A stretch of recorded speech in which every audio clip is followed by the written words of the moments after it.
And welcome to this workshop entitled Lead to Succeed, with a specific focus on leadership within a research context. In this video, I'll be providing an introduction both to myself and then to the workshop, and providing an overview of what you can expect. My name is Neil McClatchy. I have done a PhD myself. I have a PhD in psychology from the University of Kent. After graduating, I moved up to Lancaster University, where I joined the psychology department. During that time, I supervised a number of PhD students, so I have some experience of what it's like to both be a PhD student and also to be a supervisor of PhD students. Since leaving academia, I have become a full-time coach, and quite a number of my clients are actually PhD students. I work with PhD students to help their goals. One thing we always say is that we like to help them focus, follow through, and fall in love with their PhD. If they haven't fallen out of love, then my goal is to make sure that they don't, and to ensure that they find the journey a fulfilling one. As a result of my work, both in academia and as an academic coach, I do have quite a lot of experience now working with people from PhD students all the way through to very senior professors. And if there was one thing I've learned along this journey, if I could go back and do my academic days all over again, it's I would embrace leadership and start to develop my leadership skills during my PhD. So that's why this workshop's been created, to help you do exactly that. When I was an academic, I pretty much considered leadership to be a dirty word. I certainly would never put my hand up and said I was a leader. To me, leadership was one of those buzzwords that other people talked about, but really, as long as I put my head down and got my research done, who cares about developing as a leader? Working with academics now, I see leadership very differently, and I see just how valuable and useful it can be. And I've seen with my clients that when they start orientating towards leadership, which always starts with starting to identify as a leader and then to develop the skills that good leaders have. One definition that I'll be using today as to what I do consider leadership is simply this: a set of skills that serve you, help you serve others, and ultimately aid you in having a successful and fulfilling career.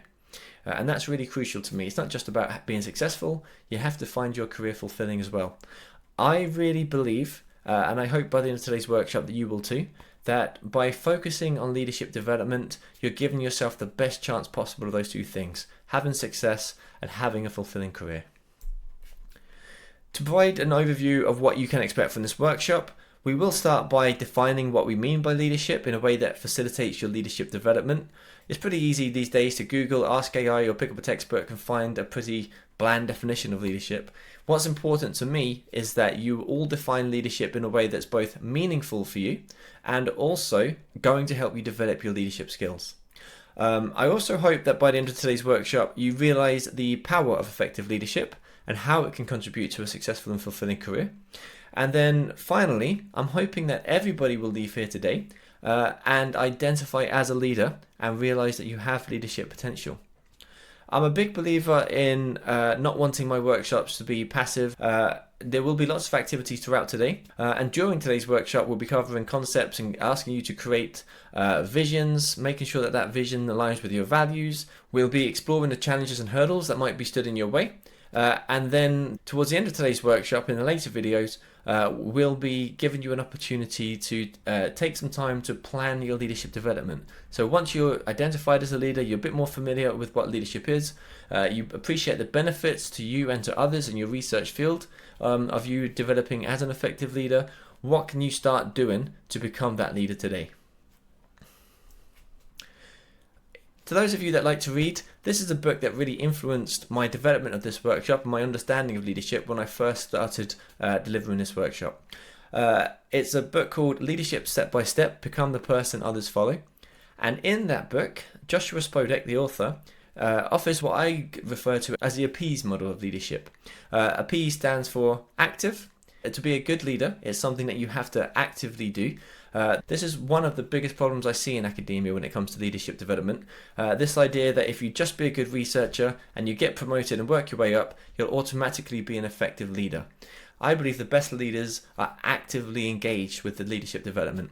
It's performance-based. You can tell if somebody's a good leader or not. It's emotional, it's expressive, and it's social.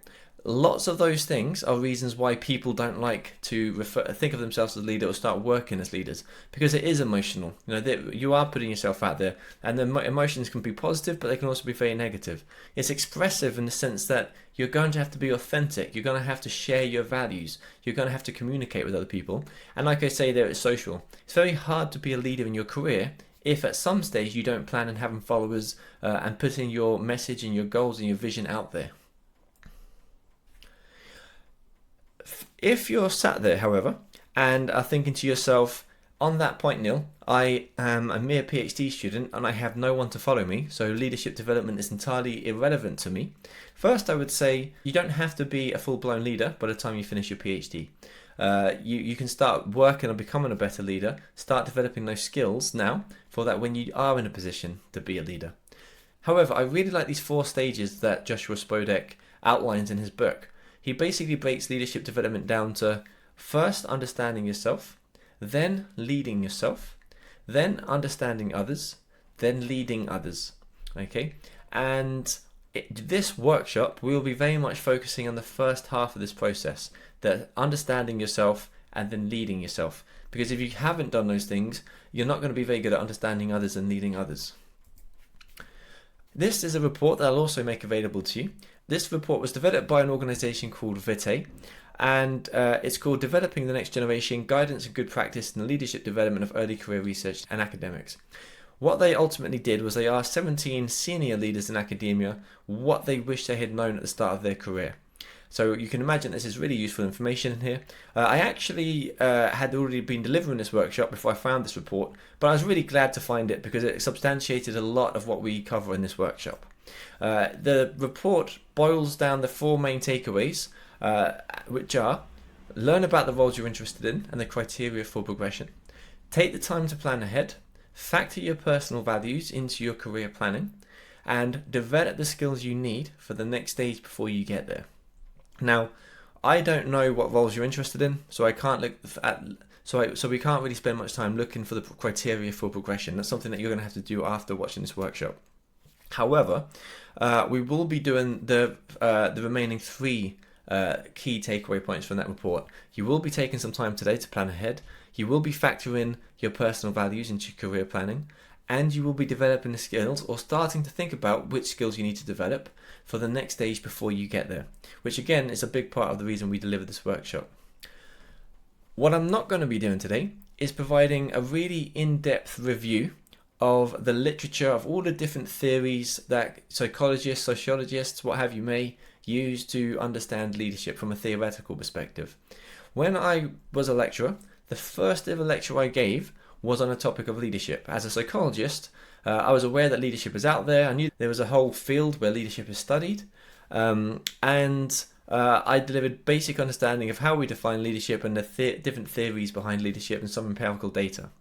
Now, when I created this lecture, I certainly did not become a better leader as a result of delivering it, and I would wager nobody in my lecture theatre that day became a better leader as a result of having attended my workshop.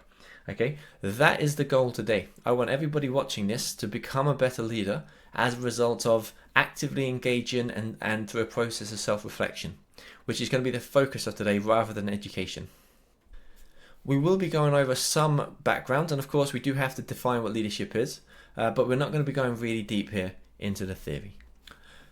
I always like to start my workshops off with this quote from the great man himself, Bruce Lee: "Absorb what is useful, discard what is useless, and add what is specifically your own." Everybody watching this will be at different stages of their PhD, from different backgrounds, doing different projects with different skills, different ambitions, and so on. Some of you will be very familiar with what leadership is and the kinds of things that leaders do. Some of you will consider leadership to be a dirty word and want nothing to do with it. If at any point something doesn't feel relevant to you, I would urge you to still do the activity anyway. I always say it's the things that you wouldn't necessarily do yourself that these workshops are most useful for. The things that you would do anyway, you're going to go away and do anyway. It's the things that you wouldn't necessarily force yourself to do that might provide, or probably will provide, the most valuable bit of information or insight. However, like I say, you know your circumstances, your needs and your ambitions far better than I do.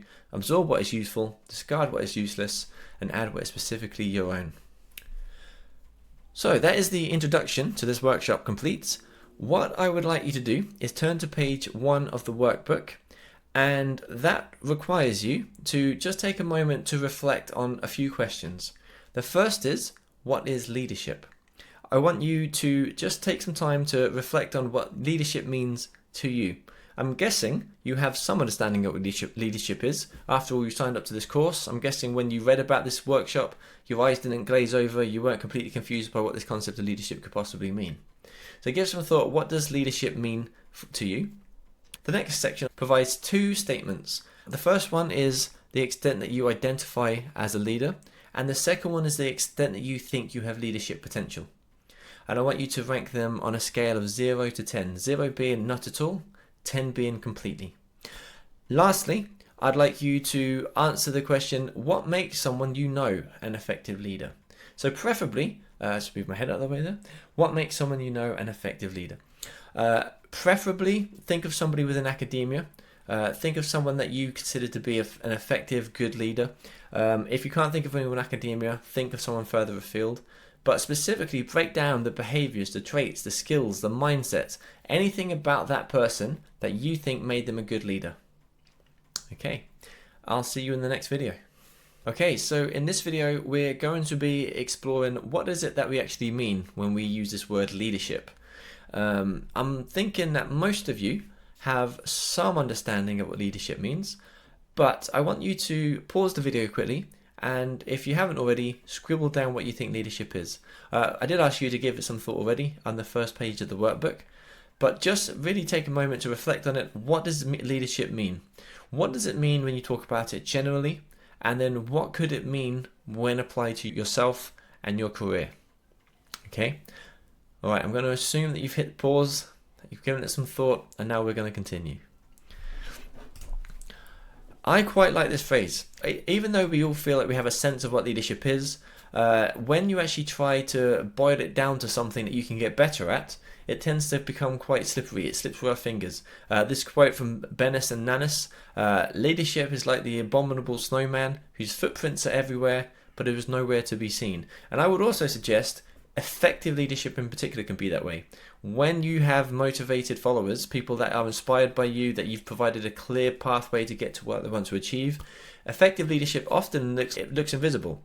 Whereas poor leadership in particular is very easy to point to, which makes it easy to see what leaders shouldn't be doing, but doesn't necessarily work for us when we're trying to think about what we do need to be doing. Because when leadership goes well, you can't necessarily see what's happening. Here is a textbook definition of leadership, and it's a good starting point. It captures all the main points of what I think effective leadership entails. The use of non-coercive influence to direct and coordinate the activities of the members of an organised group toward the accomplishment of group objectives. So 3 key points there. Non-coercive influence. We don't typically consider dictators to be really good leaders, and when you reflected on what made a good leader, I'm willing to bet they weren't just people who barked orders and told people what to do.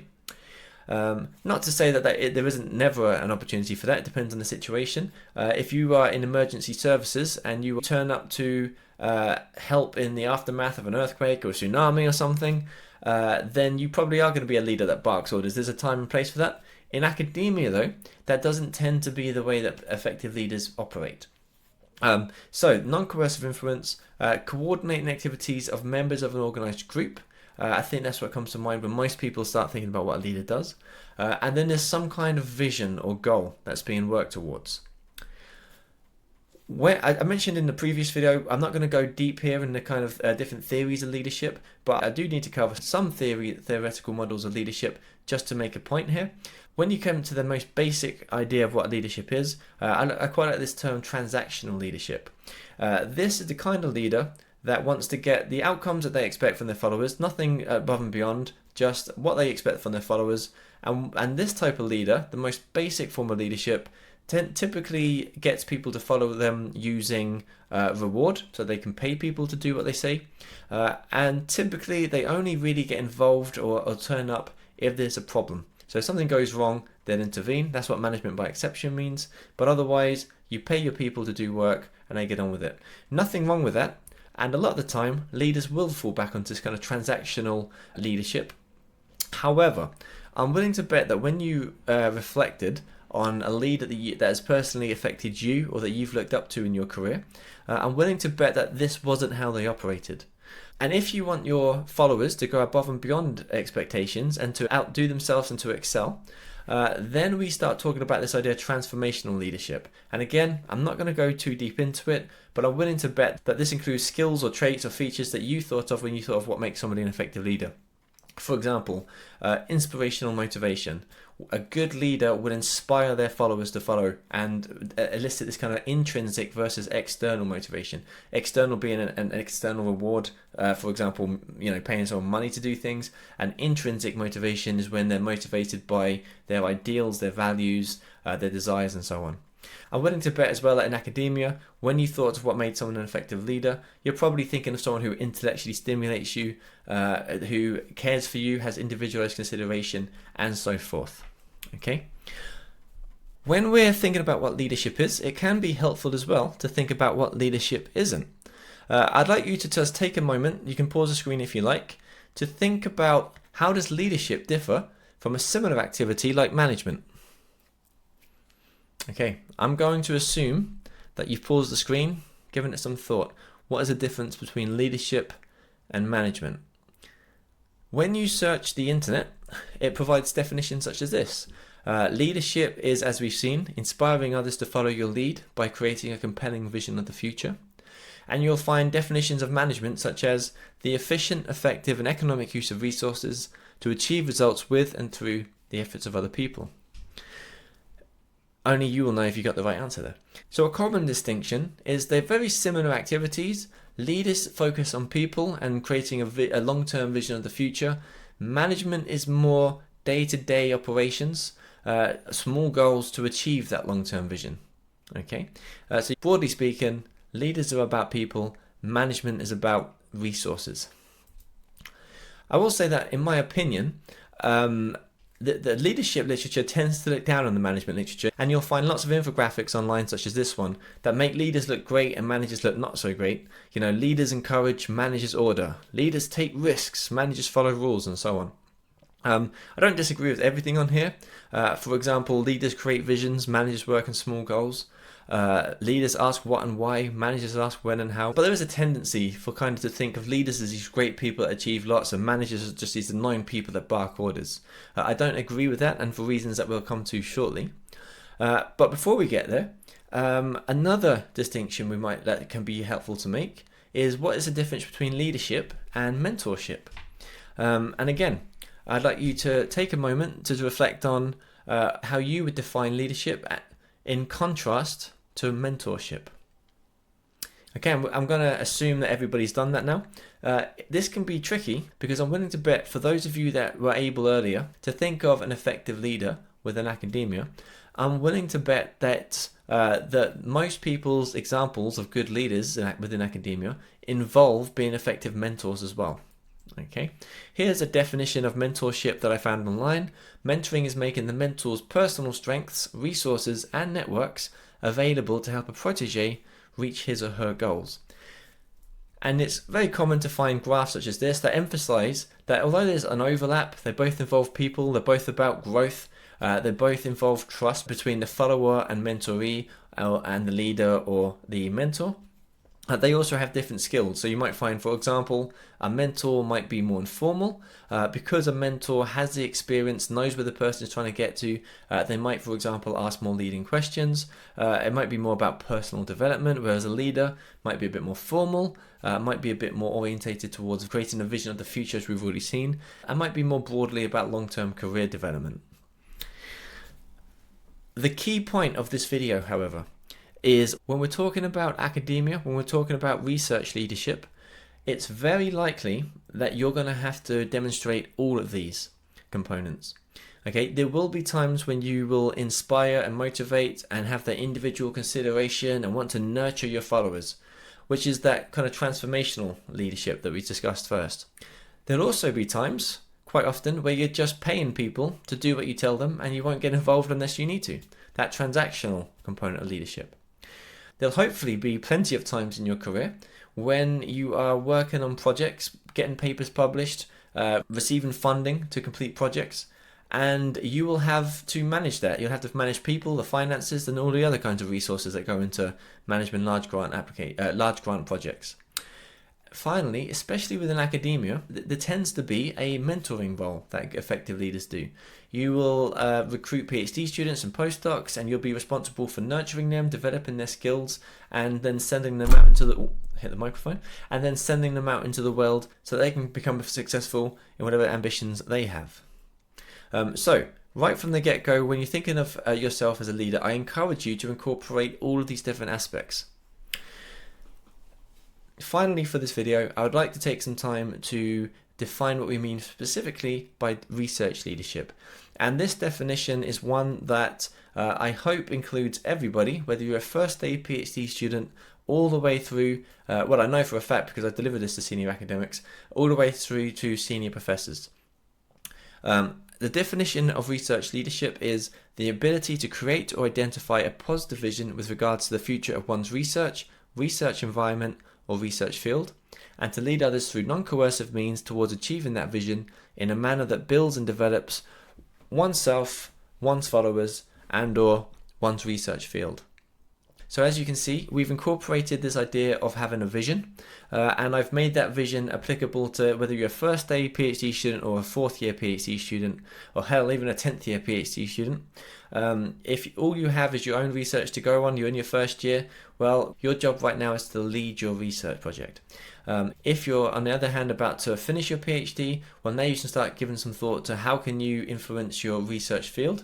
If you're somewhere in the middle, you can start as well to think about how are you going to influence your research environment. That could be your department, for example. Is it possible for you to host a reading group? Is it possible for you to have a say in what happens in your lab? And so on. So there's a vision component. There's that non-coercive component, meaning that we don't want to be barking orders. We want to inspire and motivate people. And then lastly, there's that nurturing or mentoring kind of component that we discussed earlier. Okay, that's all we're going to be talking about for now in terms of what is leadership. In the next video, we're going to get a little bit more self-reflective. I'm going to ask you to reflect on examples of when you've demonstrated effective leadership. I want you to think forwards as well to opportunities for you to demonstrate effective leadership. And I'll be encouraging you to reflect on your current leadership skills. See you there. Welcome to this video where we're going to be getting a lot more self-reflective from now on. We're going to start by giving you an opportunity to reflect back on your own personal life and hopefully reflect forwards on your own personal future as to opportunities for you to demonstrate effective leadership. And then we're going to make some time for you to reflect on the current level of your leadership skills and which skills you'd like to start developing. Why is this important? Like I've mentioned in previous videos, when I was an academic, I did not identify at all as a leader. I considered it to be quite a dirty word. I thought it was one of those buzzwords that people use to sound impressive, but it doesn't really mean much. It was only when I left academia and reflected back on the times when I was successful, the times I was less successful, and realized the value of acting like a leader and incorporating those skills. When I did the activity that I'm about to ask you to do, I was actually really surprised by the extent that I had demonstrated leadership throughout my career, and yet I still didn't think of myself as a leader.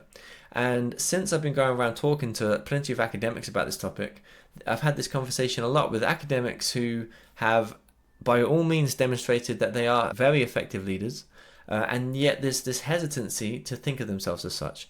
Okay, to give you an example of things I did in my career that I would say definitely demonstrate effective leadership, I co-founded the first open science group. Open science is really just doing good science. It's science as it should be done, but it means making science transparent and open for everyone. So transparent means, for example, you would pre-register your hypotheses so that everyone can see what your hypotheses were before you do the study. And it might mean publishing in open science journals where everybody can access the articles that you're publishing for free. Now, I really feel strongly that open science is how we should be doing science in 2025, and I felt that it was the way we should be doing it back in 2014. So this very much aligns with my values. When I looked at what the psychology department was teaching students when I first joined, they were teaching research methods that was well outdated, and none of our students would have even heard the term open science, let alone pre-registration, sharing data, etc. So I had to influence my colleagues that this was a worthwhile endeavour. I had to put the work in, I had to create a vision of what I wanted to achieve, and then I had to go about making sure that that vision became a reality. Other things I did, I launched another research methods course, pretty much the same reason, published 30 articles in internationally reputable journals. That involves influencing other people. If nothing else, publishing research papers means that you're influencing reviewers into thinking that your research is positive and going to make a significant contribution. I supervised 3 PhD students, I organised social psychology conferences, and so on. When I finished doing this activity, and this is just a few of the things that I included, I was really surprised by how much of a leader I felt retrospectively. I suddenly realised that I had taken initiative and I had demonstrated effective leadership skills. Now you might be thinking, this is all well and good, but as a PhD student, I'm not in a position to do any of these things. That's no problem. Some of you will be, by the way, and some of you will be able to create opportunities to do those things. But there's plenty of examples of leadership skills that you could be starting to develop, actions that leaders take that you could be doing during your PhD. For example, stepping into honest conversations even when it feels awkward. Having difficult conversations is something that leaders need to learn to do. Now, when I say difficult conversations, I don't mean that you need to be having conversations where you feel stressed and you don't like it and it's awkward. Leaders are going to have conversations that could be awkward, they could be difficult. Effective leaders find ways to not make them difficult whilst maintaining their authenticity. It could be organising a peer reading group. It could be helping a peer navigate feedback or rejection, influencing them to incorporate the positives of the feedback or the rejection without necessarily incorporating the negatives or taking it personally. Communication. Effective leaders need to be able to communicate effectively, without a doubt. Learning to communicate in a clear manner is really important, and I've used the word assertive there. Some people mistake assertiveness for being aggressive, and so they don't want to be aggressive, and therefore they don't ever be assertive. Assertive is simply saying what you mean without saying it in a mean way. And there's a second component to it, which is if you get to be that direct, if you get to articulate your thoughts, feelings, desires, opinions, and so forth, you have to accept that other people will also have the right to articulate their thoughts, feelings, desires, and so on. Okay, and so assertive communication is ultimately honest but respectful communication. It could be articulating a personal vision for your research or your lab, something as simple as what you think your lab should be working on now or what you want to do for your research, creating that vision and then explaining how you're going to get there. It could be, and I recommend everybody start doing this, speaking up in department meetings or seminars. I found through my own experiences and certainly through coaching academics that imposter syndrome is rife. And when you feel like an imposter, you don't want to put yourself out there, you don't want to be seen because you feel like you're going to be caught. I would highly recommend, and even if you don't feel like an imposter, maybe you're just a bit shy, maybe you're just in the habit of not speaking, I would highly recommend you start putting your hand up and saying something in any meeting that you can. It's a skill that you're going to have throughout your career. You're always going to be attending meetings. Trust me, as a PhD student, I wish I could attend meetings. Once I became a lecturer, I really didn't want to attend meetings. But no matter, you're going to have to, so you might as well get comfortable and start developing that skill as a PhD student. Although you will feel uncomfortable when you first start doing it, within a month or 2 or 3 or 5 or 6 or a year, you'll start to develop some confidence and it will be something that you never even think about. Another thing you might do as a PhD student is start taking responsibility when something goes wrong. The key word there is responsibility. It's not taking the blame, but nobody needs a martyr. You don't need to be putting yourself out there and taking the blame when someone else is blameworthy. However, effective leaders realize that they're responsible even if they aren't to blame. You might not be to blame for the results of your experiment or being unable to use the data you collected, but you're responsible for making sure you do get that data ultimately. Okay, so just learning to see the world that way and take responsibility for what you're responsible for is a leadership skill that's worth developing as a PhD student. We've already talked about mentoring. Mentoring a new PhD or master's student or even undergraduate student. Those mentoring skills are something that you can start right away. And lastly, obviously the hope of every PhD student is to do this anyway. Start submitting manuscripts, start working on grant applications. Depending on your circumstances, depending on how advanced you are, depending on where you are, maybe you can't jump on grant applications, but you can certainly start working towards submitting manuscripts or finding out information about how manuscripts are written. Okay, so these are just examples of leadership that you could already be demonstrating as a PhD student. What I would like you to do now is turn to page 2 of the workbook. And on page 2, there are the following instructions.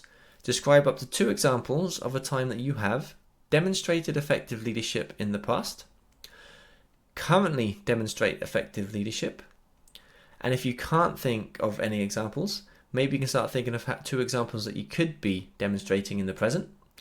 And lastly, take some time to reflect on how you could demonstrate effective leadership further down the line. What opportunities either already exist or could you create for yourself to be a leader in the future? Okay, I want you to pause the video and complete that workshop now, and then hit play and we'll continue for one more activity. Okay, I'm going to assume you hit pause and have completed that activity now. In a previous video, we've already discussed these 2 questions. We discussed what is leadership, and we've also taken some time to reflect on what makes someone a good leader. Everybody was asked to reflect on a leader they knew and write down the traits, behaviours and skills. Here is a list of the skills that typically come up during these workshops. I'm not going to read through them. You're welcome to pause the screen and read them yourselves. I'm sure you came up with several of these yourselves. I think thinking of leadership in this way is a really useful approach to thinking about leadership, because I think seeing leadership in this way simply as a set of skills, behaviours and processes that will help you and others achieve a common goal, I think this makes leadership development a lot easier. I think it's a really useful way to think of leadership in terms of as a set of skills or behaviours, because what it means is that maybe you can't think about how am I going to go away and non-coercively influence a group of people. Okay, but what you can do is select one of these skills. Where's my finger? You can select one of these skills, and by starting to develop that skill and work on improving that skill, you will become a better leader, because these are leadership skills. Okay, so what I want everybody to do now is turn to page 4 in the workbook, and I want you to complete the leadership self-assessment. I want you to do this in 2 stages. First, reflect on the extent to which you currently possess the skills and traits associated with leadership. This is a non-exhaustive list, but it does tend to cover a lot of the traits and skills that people mention during these workshops. Now, specifically, I'm not asking you to rate the extent you have those skills. What I'd like you to do is rate the extent that you're happy with your level of skill that you have. Okay, so it might be the case. I find when I work with my clients, most academics suck at delegation. Not sure why, but academics are really bad at giving other people their work to do. My suspicion is that it's because we are all running around like headless chickens. We all feel super busy, like we have no time. We assume other people are in the same boat, and we don't want to make them feel that way. That's just my hunch. However, delegating is a really important skill for an academic to learn, because as a human being, you only have 24 hours in a day. But if you can recruit people to help you with your work, you have as many hours in a day as people that you're able to delegate to. Okay, so it is a crucial skill and a core skill for a leader to learn. However, if right now you are a first-year PhD student and you haven't designed your first study yet, it's going to be difficult for you to delegate that to somebody else. So even if your delegation skills are really poor right now, you might be perfectly content with them. So you would rate that, despite having quite poor delegation skills, you might rate that an 8, 9 or 10, because you're actually quite happy with your skills given your current circumstances. I don't want to belabor this point too much, I just want to make it clear what I'm asking you. By the end of this activity, you're going to have a list of skills, and according to your rating, you're going to be able to identify which skills you're happy with and which skills you could start working towards improving now. Okay, so if you could do that, I will see you in the next video. Okay, and welcome to this video where we will be exploring the relationship between leadership and values. The model of leadership that I'm going to be referring to throughout this video comes from the Chartered Institute of Personal Development, which is the HR society. And I really like this purposeful leadership model that they've proposed. Purposeful leadership is comprised of 3 components: commitment to stakeholders, the moral self, and a vision. We're not going to be talking too much about commitment to stakeholders today. A stakeholder they've defined as individuals, organizations, or communities that have a direct interest in the process and outcomes of a project, research, or policy endeavor. So essentially, anybody or group that is affected by your research. Now, an obvious example includes funders. Funders who pay money for you to do your research are obviously influenced and affected by the research that you conduct. Another really common example of a stakeholder that will be affected by your research is your employer. So, for example, at Lancaster University, they make it explicit. So a few years ago, the last time I checked out the promotion criteria at Lancaster, the word leadership appeared 73 times.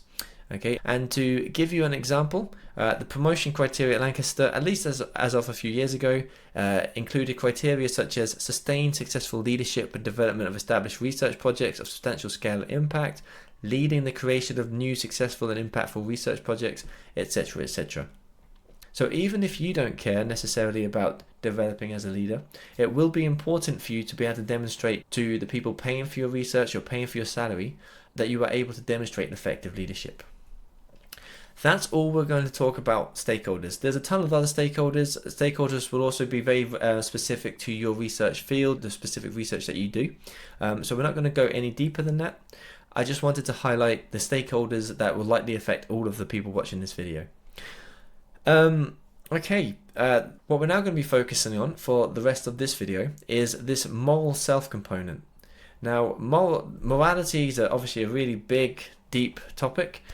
We don't have time to go into all aspects of what the moral self might look like, but the CIPD define it as having positive qualities such as fairness, compassion, helpfulness, honesty, and kindness.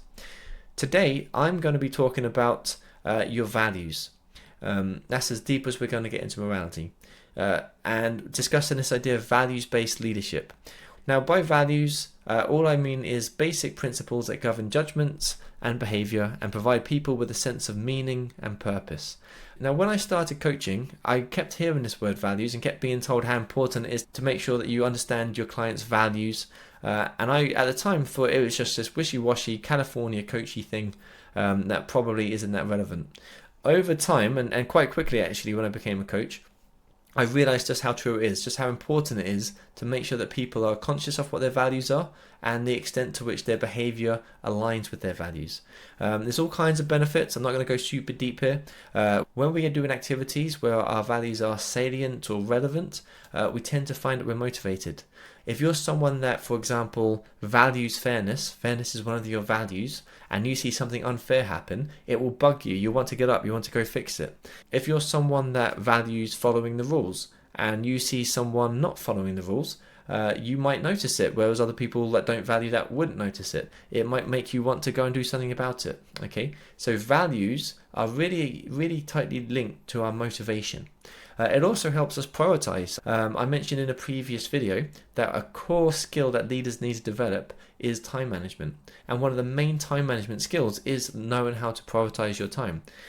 A good question to ask yourself is, does this event or activity align with my values? If no, cast it to one side immediately. If it does, brilliant. Spend some time working towards it. It can also help you with being more decisive. Good leaders are typically those that are able to make decisions quickly and effectively. Just a side note here, one of the main problems I see with academics, one of the main mistakes that I see academics do, is spend far too long to make decisions. When you're making a decision and you're umming and ahhing about it and you're spending a long time on it, ask yourself, is this a one-way decision or is it a two-way decision? A one-way means you can't go back. They're the decisions that you should be taking your time on. The vast majority of decisions that most academics make are two-way. You could easily reverse you can easily reverse and change your mind. Okay, and for most decisions, you're much better off making a quick decision and then being willing to change your mind than you are delaying so that you can make the perfect decision. Okay, but Knowing what your values are helps you make those decisions much quicker.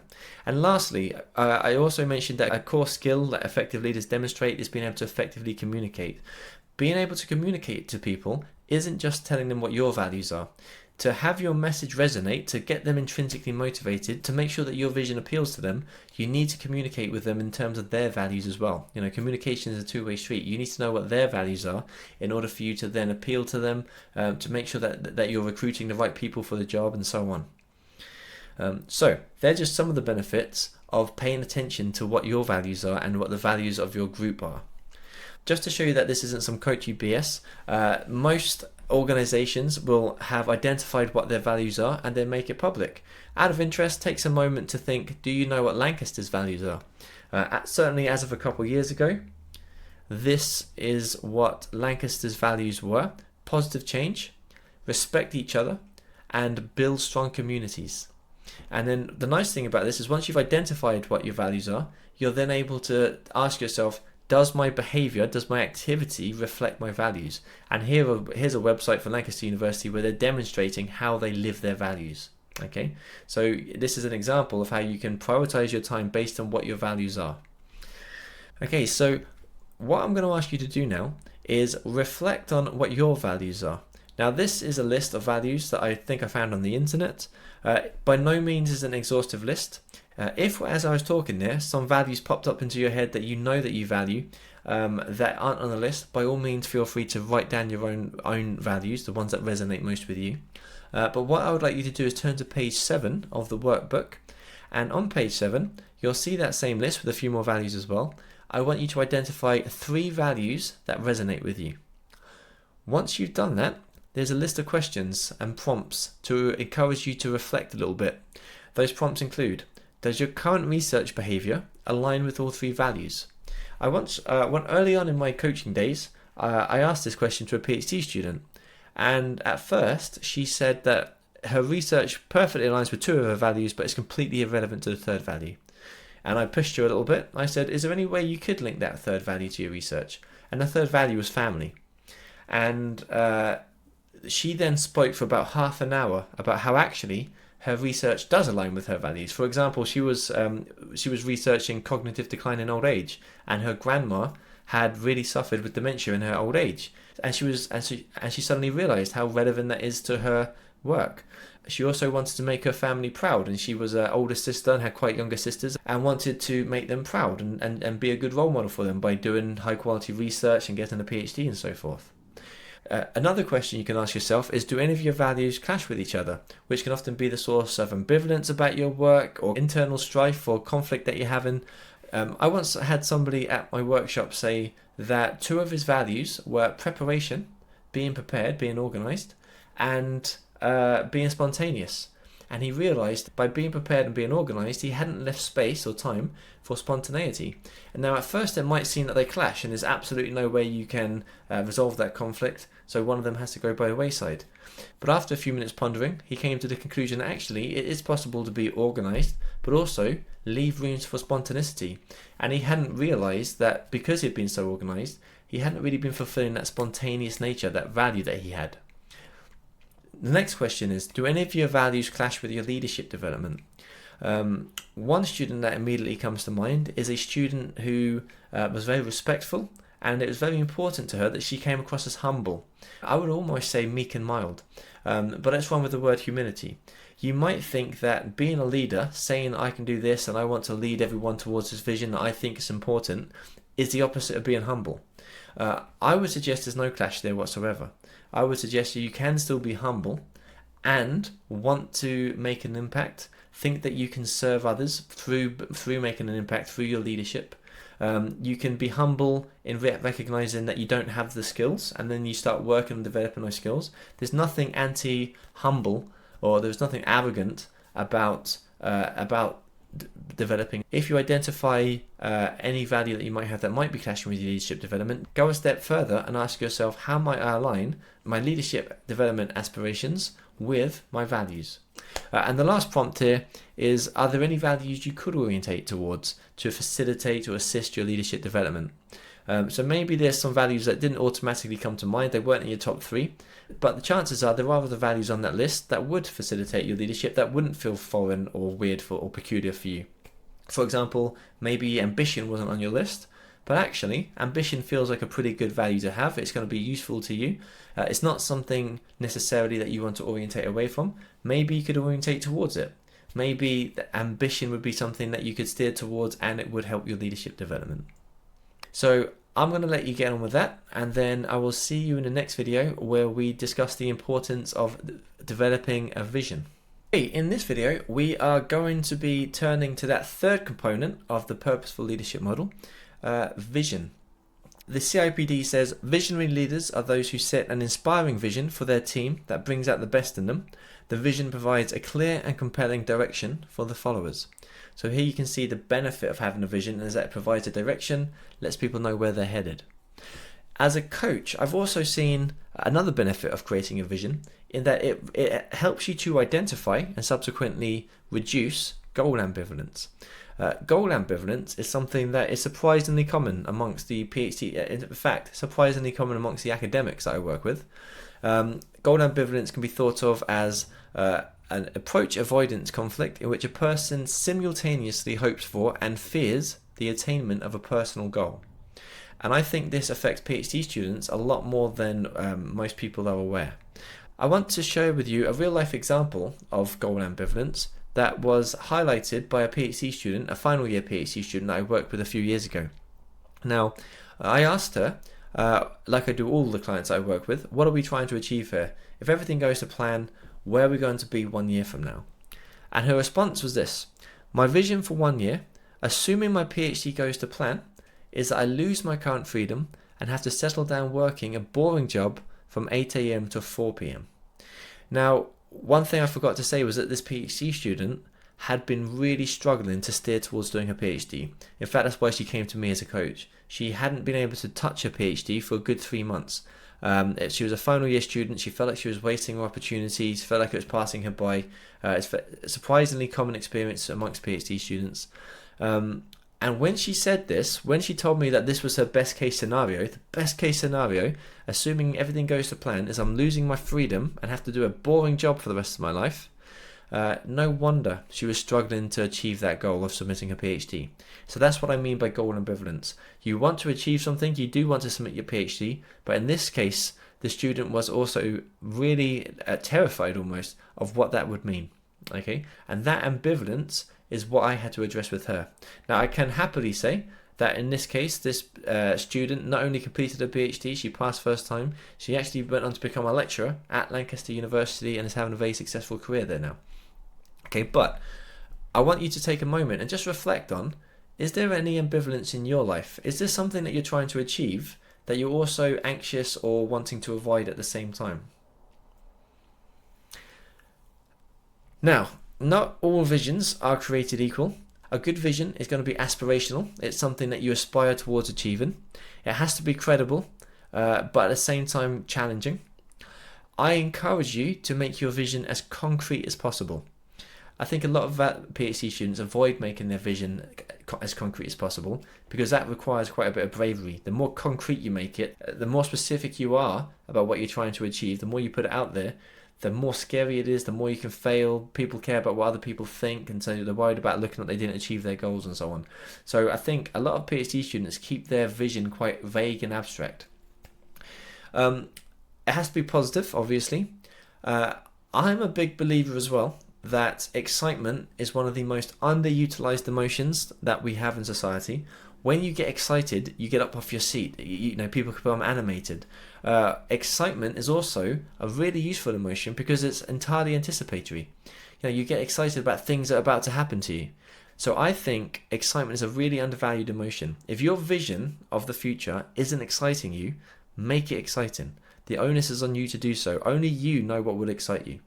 And lastly, your vision should align with your values. And we discussed that in the previous video. Just to highlight how important having a vision is, again, all this talk about visions can sound very wishy-washy, coachy, BS. But I would suggest every single organization, every billion-dollar company you can think of, has at least a vision statement. I'm going to present some vision statements on the slides, and I want you to take a moment. You're welcome to pause the screen if you want to think about it. Just take a moment to reflect on which company that vision statement belongs to. So here's the first one: to create the most compelling car company of the 21st century by driving the world's transition to electric vehicles. All right, I'm going to give you about 5 seconds. What kind of company? Think about all the information you get. What kind of company is this going to be? What goals does that company have? What activities does that company get up to? What kind of people would that company be employing? All of these things you can tell just from a very simple vision statement. And the correct answer is, that was Tesla. Okay, here's another one: to bring inspiration and innovation to every athlete in the world. So again, what kind of goals does this company have? What activities do they get up to? The kind of people, etc. Okay, I'm going to give you the answer in 5, 4, 3, 2, 1. That was Nike's. I think I've got one more. To create a world where all animals are respected and treated with kindness and compassion. Okay, I'm going to give you some time to think about it. What kind of company would have a vision statement like this? 5, 4, 3, 2, 1. That was the RSPCA.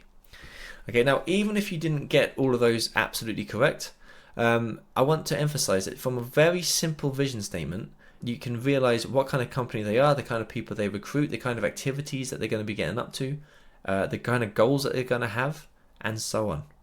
Okay. I think I did one of these back when I first became a coach and started the One Life School. I came up with this vision statement to help people live happier and more fulfilling lives through coaching, training, and networking. Okay, with all that said, what I'd like you to do now is turn to page 9 of your workbook. And on page 9, you are asked to visualize yourself in 3 to 5 years. And what I'd like you to do is assume that everything within your control goes to plan. I want you to then describe your vision of success. Now, the key word there is that everything within your control. You can't just write, I will win the lottery every single week for the rest of my life. Okay, that's not within your control. The key detail is, if everything within your control goes to plan, what's your idyllic vision of the future? What are you trying to achieve? And I would emphasize, please make it as clear and concrete as you possibly can. Okay, once you've done that, I'll see you in the next video. Okay, so in this video, we're now going to be creating a leadership development plan. In the previous video, we worked together to help you create a vision of the future. And as we know, effective leaders create a vision of the future, and then they help their group work towards that vision. One of the key take-home messages that I want you to take away today is that a vision that's divorced from your schedule is just a daydream or fantasy. All of us can walk around and daydream about what we would like to achieve in the future, or come up with a vision of the future that we hope one day to achieve. But if we don't start working towards it, it just remains a daydream or a fantasy. Okay? Good leaders don't just come up with a vision of success, they also identify the way that the group is going to get there. So, with all that said, what I'd like you to do is turn to page 10 of the workbook. On page 10, you'll see a little summary of what a SWOT analysis is, and you'll see a little summary of what SMARTer goals are. SMARTer goals are specific, they're measurable, they're achievable, they're relevant, they're timely, and they also involve assessing how you're going to hold yourself accountable for achieving those goals, and identifying any of the hurdles that might prevent you from achieving those goals. Okay, so SMARTer goals and a SWOT analysis is your strengths, your weaknesses, your opportunities and threats.